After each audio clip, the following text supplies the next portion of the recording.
So let's talk about small talk.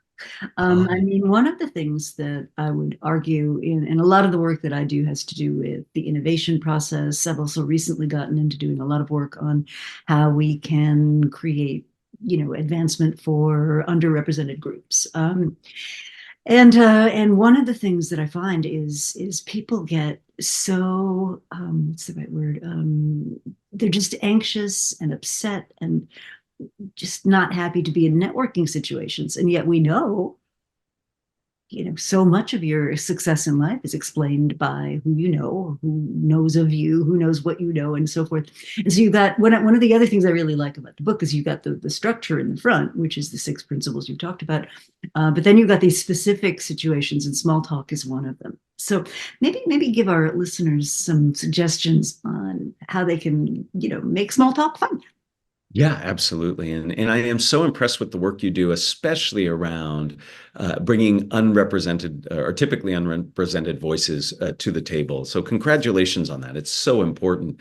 The second part of the book is really dedicated to applied spontaneous speaking. So there's six very common situations, everything from answering questions, giving feedback, apologizing, and as you mentioned, small talk.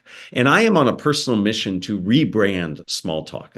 Many of us dread small talk. And I think actually big, really exciting things happen during small talk. In fact, Rita, I'll ask you and all of your listeners and viewers to think about some of your closest friends. How did you get to know them? How did it originally start? My hunch is small talk was involved.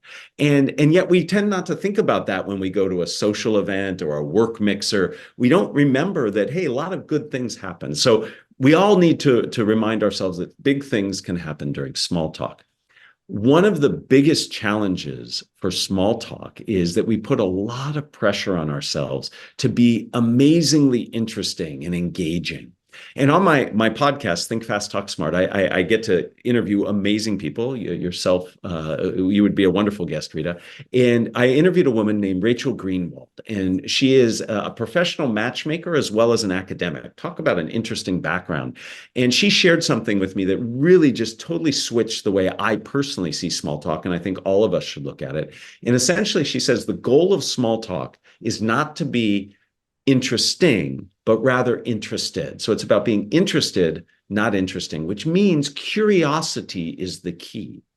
So rather than seeing it as a tennis match where I've got to serve my amazing insight or ideas across the net and ace it, rather we should look at it as that game of hacky sack, where there's that little beanbag and you're tossing it back and forth with your foot. And the whole goal is to keep the ball in the air. So the best way to do that is to pass it to somebody else and make it easy for them. So it's about asking questions. It's about observing what's happening in the environment and commenting on that.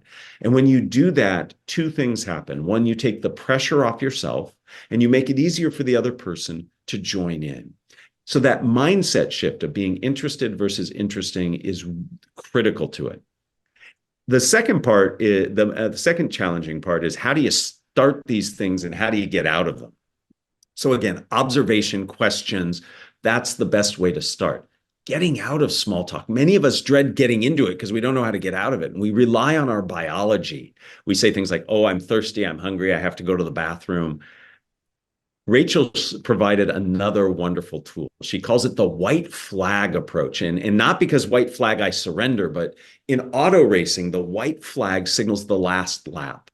So when you want to end a small talk conversation, signal that. Simply say, I'd like to go over there and talk to some people, but before I do, I'm really curious about, or I'd love to talk just a little bit more about.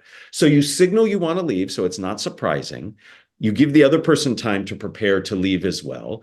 But then you bring up one more topic. And then at the end of that conversation part, you simply say, thank you. I'm now going to go chat over there. It is delightful to end conversations and small talk that way. Ever since I learned that, I've been doing it and it helps so much. So let's see small talk for what it is, big opportunity, be interested, not interesting, and we can really change that whole dynamic.